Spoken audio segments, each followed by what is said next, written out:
الحمد لله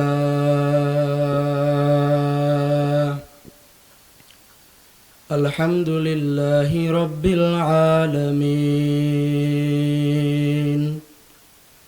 والصلاة والسلام على سيد الأنبياء والمرسلين وعلى آله وأصحابه أجمعين أما بعد فأعوذ بالله من الشيطان الرجيم بسم الله الرحمن الرحيم إن أكرمكم عند الله أتقاكم وقال رسول الله صلى الله عليه وسلم إن الله لا ينظر إلى صوركم وأموالكم ولكن ينظر إلى قلوبكم أو كما قال النبي عليه الصلاة والسلام صدق الله العظيم اللهم صل على سيدنا محمد النبي الأمي وعلى آله وسلم تسليما ربي زدني علما رب اشرح لي صدري ويسر لي أمري واحلل عقدة من لساني يفقه قولي اللهم انصرني يا أرحم الراحمين اللهم نور قلبي بنور معرفتك اللهم اغفر لي وارحمني يا رب العالمين আমার দয়ার মাওলারে আমার মায়ার মাবুদ রে কোথায় গেলে পাইব তোমার ঠিকানা তোমাকে খুঁজি আমি পাইলাম না তোমাকে পাইবার আসে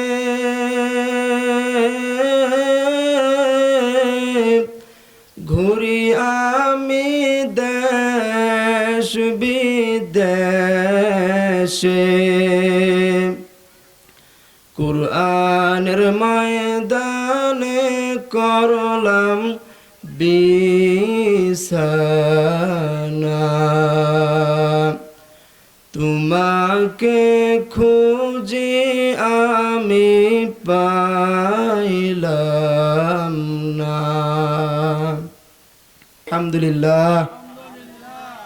তো নিয়ামতের শুকর আদায় করলে কেমন লাভ এ ব্যাপারে হাদিসের মধ্যে এসেছে قال رسول الله صلى الله عليه وسلم أول من يدعى إلى الجنة يوم القيامة الذين يحمدون الله في السراء والضراء মায়ার নবী দয়ার নবী রহমাতুল লিল আলামিন হাদিসে মুবারাকার মধ্যে বলেছেন, ও আমার উম্মতেরা শুনো, আমার উম্মতের মধ্য থেকে কেউ যদি তোমরা আল্লাহ তাআলাকে দুনিয়ার মধ্যে যাওয়ার পরে না ভুলো, দুঃখের সময়ও আল্লাহকে ভুলো নাই, সুখের সময়ও তুমি যদি বান্দা আল্লাহকে না ভুলো, আল্লাহর নবী বলেন কিয়ামতের ময়দানের মধ্যে ওই মুসিবতের দিনে যেই বান্দা দুনিয়ার মধ্যে আল্লাহকে ভুলবে না, সব সময় আল্লাহর প্রশংসা করবে,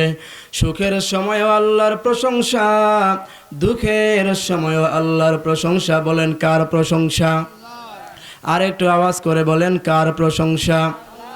মায়ার নবী বলে রে আমার যে উম্মত দুনিয়ার মধ্যে থাকিয়া আল্লাহকে সুখের সময়ও ভুলে নাই, দুঃখের সময়ও ভুলে নাই।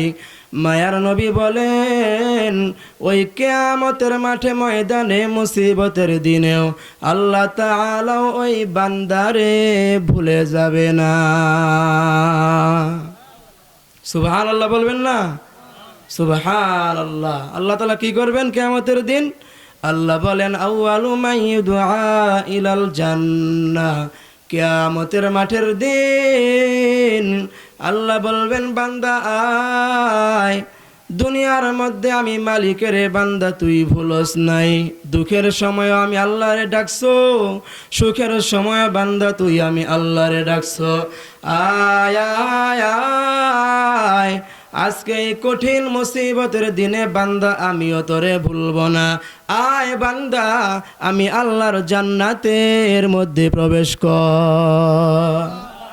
সুবহানাল্লাহ সুবহানাল্লাহ।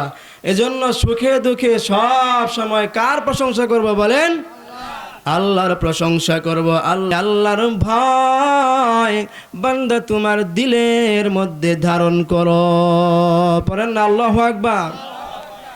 কারণ আল্লাহর ভয় এটা এমন একটা সম্পদ যার দিলের মধ্যে আল্লাহর ভয় থাকবে। হতে পারে সে রিক্সা চালক, হতে পারে সে কামলা দিয়া খায় দিন মজুর, হতে পারে সে রাজমিস্ত্রি, হতে পারে সে গরিব, চেহারাটাও দেখতে ভালো না, টাকা পয়সাও তেমন নাই, কিন্তু বান্দার দিলের মধ্যে যদি আল্লাহর ভয়ের পরিমাণ বেশি থাকে তাহলে আল্লাহ বলেন ও আমার বান্দা,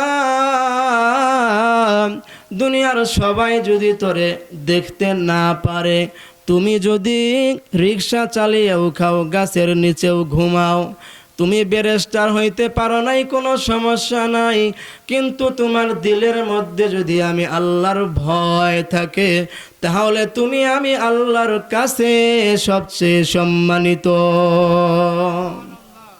এজন্য আল্লাহকে ভয় করতে হবে। কি করতে হবে? আল্লাহকে ভয় করতে হবে। ক্বালা রাসূলুল্লাহি সাল্লাল্লাহু আলাইহি ওয়াসাল্লাম ইন্নাল্লাহা লা ইয়ানজুরু ইলা সুওয়ারিকুম ওয়া আমওয়ালিকুম ওয়ালাকিন ইয়ানজুরু ইলা কুলুবিকুম ওয়া আমালিকুম। আমার মায়ার নবী, দয়ার নবী, রহমতের নবী, রহমাতুল লিল আলামিন এই হাদিসে মুবারাকার মধ্যে বলেন আল্লাহ সুবহানাহু ওয়া তাআলা বান্দার চেহারার দিকেও তাকায় না, ধন সম্পদের দিকেও তাকায় না, বান্দা তাকাইয়া দেখে তার কলবের হালত আর দেখে তার আমলের অবস্থা। জুড়ে বলেন ঠিক কিনা? আল্লাহ সুবহানাহু ওয়া তাআলা বান্দার কলবের দিকে তাকায়। আল্লাহ কলবের মধ্যে তাকাইয়া দেখে তার অন্তরের মধ্যে আমি আল্লাহর ভয়, আমি আল্লাহর ডর, আমি আল্লাহর খৌফ আছে কিনা, এবং তার আমলটা কত সুন্দর। আল্লাহ আকৃতি দেখে না, টাকা পয়সা দেখে না, ধন সম্পদ দেখে না। আল্লাহ যদি টাকা পয়সার দিকে দেখতেন, আল্লাহ যদি চেহারার দিকে তাকাইতেন রে ভাইরা আমার, তাহলে আফ্রিকার জঙ্গলের বেলাল, আফ্রিকার জঙ্গলের বেলাল যাকে দেখতে এত কালো ছিল, সবাই আপনারা জানেন আফ্রিকার বেলাল একজন কালো একজন মানুষ ছিল, যার টাকাও ছিল না, পয়সা ছিল না, যে গোলামি করতো, কামলা দিয়ে খাইতো, দিন মজুরের কাজ করতো। এমন হাবশি গোলাম হওয়ার পরেও আফ্রিকার বেলাল কিন্তু মদিনার দরবারে এসে মসজিদে নববীর মুয়াজ্জিন হয়েছিল। এটা একমাত্র কলবটা আল্লাহর জন্য হওয়ার কারণে, কলবের মধ্যে আল্লাহর ভয়, রসুলের মহব্বত থাকার কারণে। জুড়ে বলেন সুবহানাল্লাহ। সম্মানিত হাজিরিন, যার কলবটার মধ্যে আল্লাহর ভয় থাকবে ওই মানুষটাই আসলে প্রকৃত মানুষ। জুড়ে বলেন ঠিক কিনা? কারণ হাদিসের মধ্যে আমার আপনার মায়ার নবী, রহমতের নবী, দয়ার নবী বলেন, ইন্না ফিল জাসাদি মুদগাতান ইযা সলুহাত সলুহাল জাসাদু কুল্লুহু ওয়া ইযা ফাসাদাত ফাসাদাল জাসাদু কুল্লুহু আলা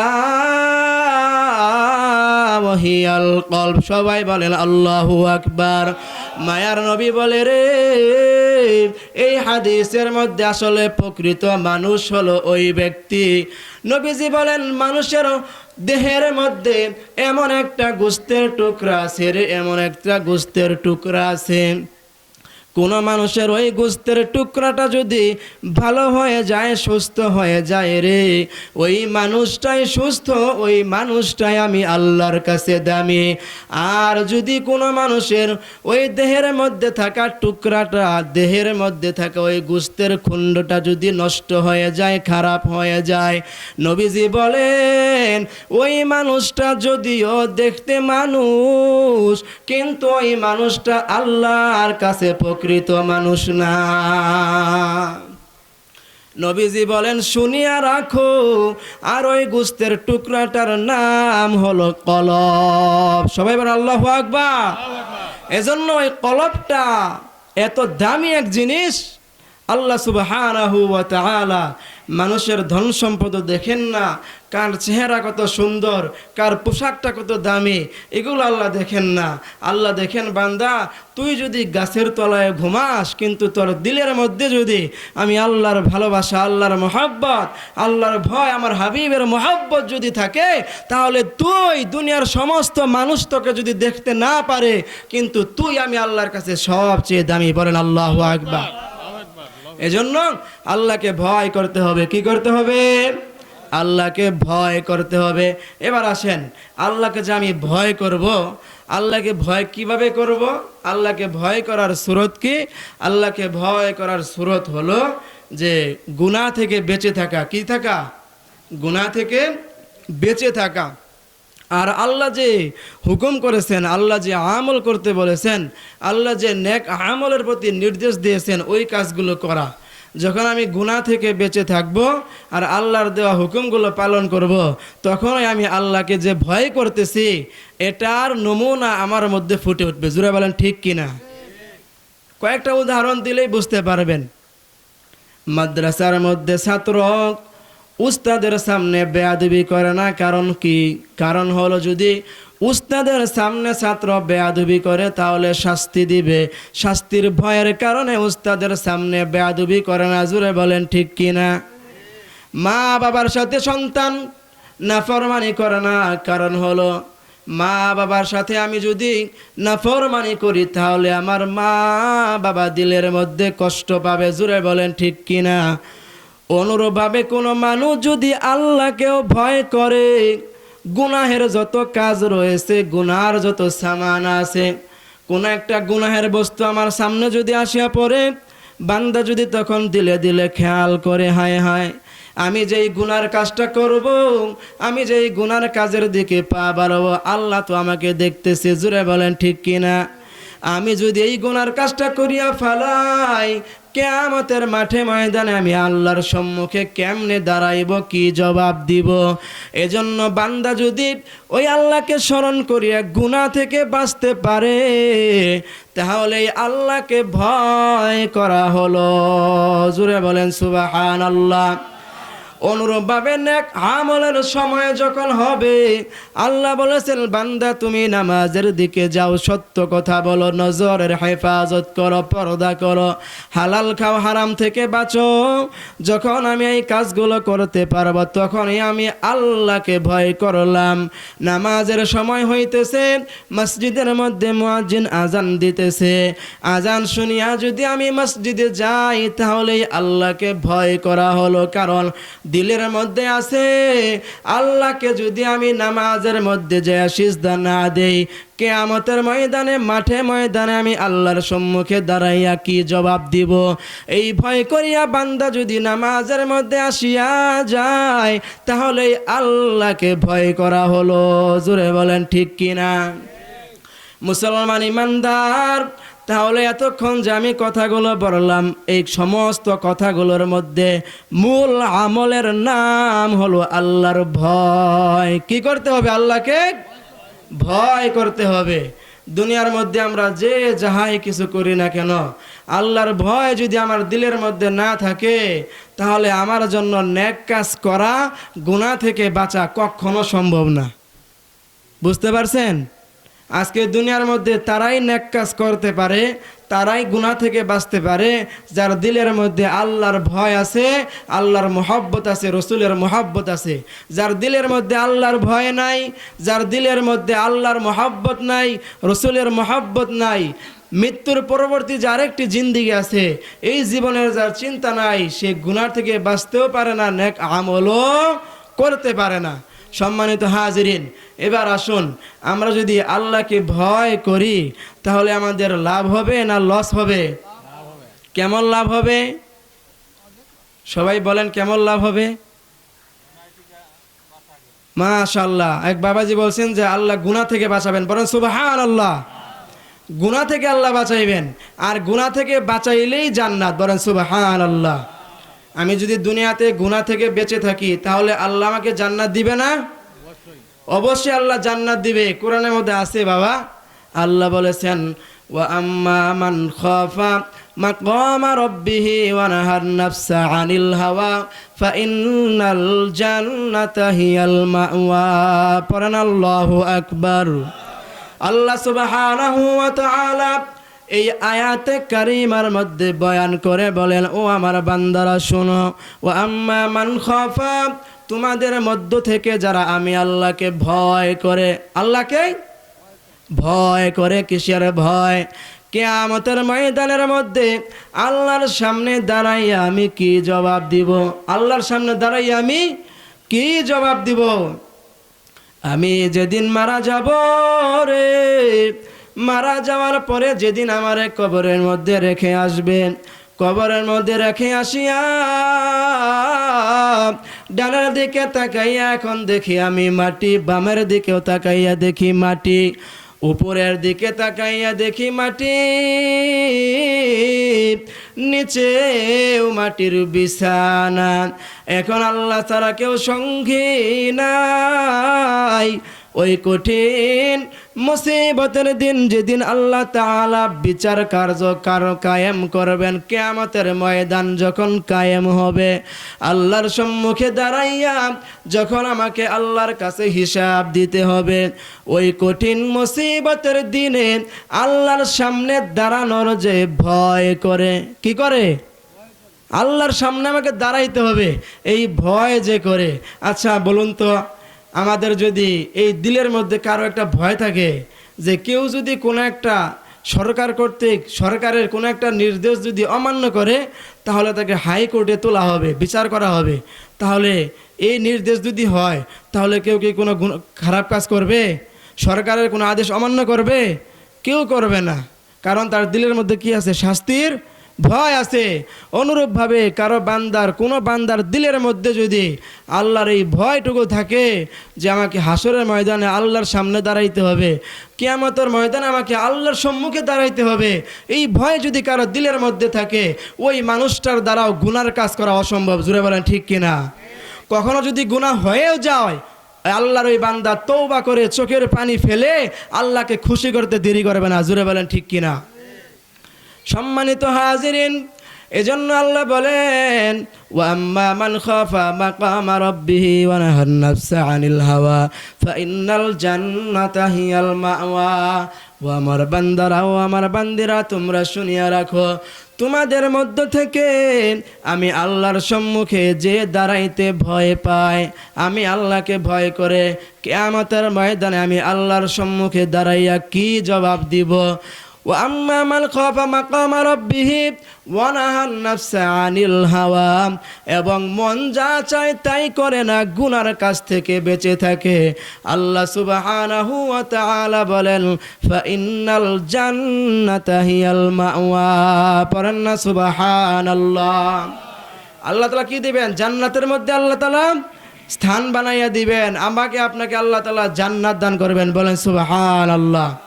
ওই যে শুরুতেই বলেছিলাম যে আল্লাহকে ভয় করলে লাভ কি? আল্লাহকে ভয় করলে লাভ, দুনিয়ার মধ্যে আল্লাহ তাআলা গুনাহ থেকে বাঁচাইবেন। আর যেই বান্দা গুনাহ থেকে বাঁচবে আল্লাহ তাআলা তাকে জান্নাতুল ফেরদাউস দান করবেন, বলেন সুবহানাল্লাহ।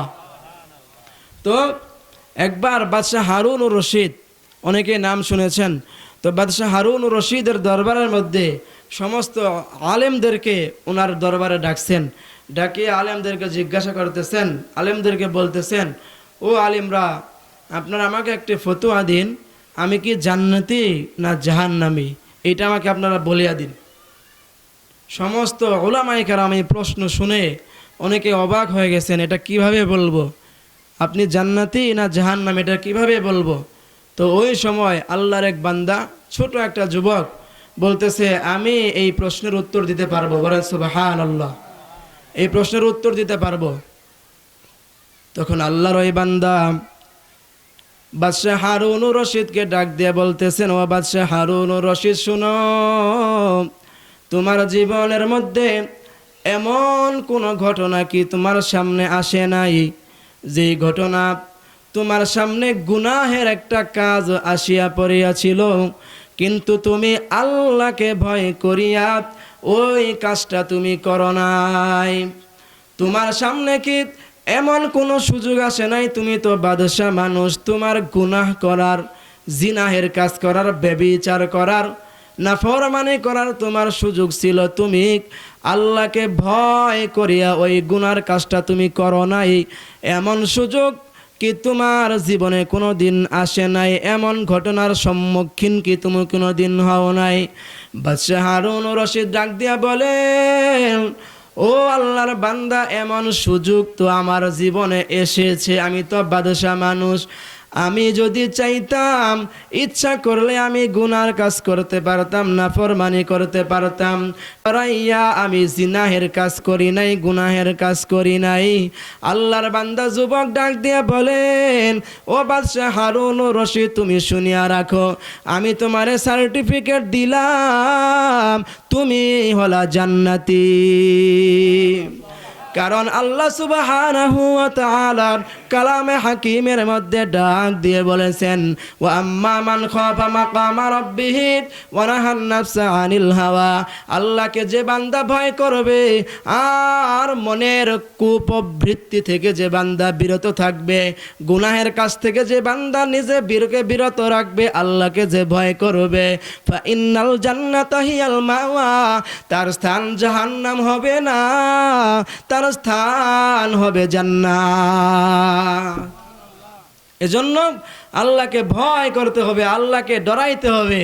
আল্লাহকে যে ভয় করবে আল্লাহ সুবহানাহু ওয়া তাআলা তার স্থান জান্নাত বানায় দিবেন, বলেন সুবহানাল্লাহ। শুধু তাই না, আল্লাহকে যে ভয় করবে তার গুনাহগুলো আল্লাহ মাফ করে দিবেন, বলেন সুবহানাল্লাহ।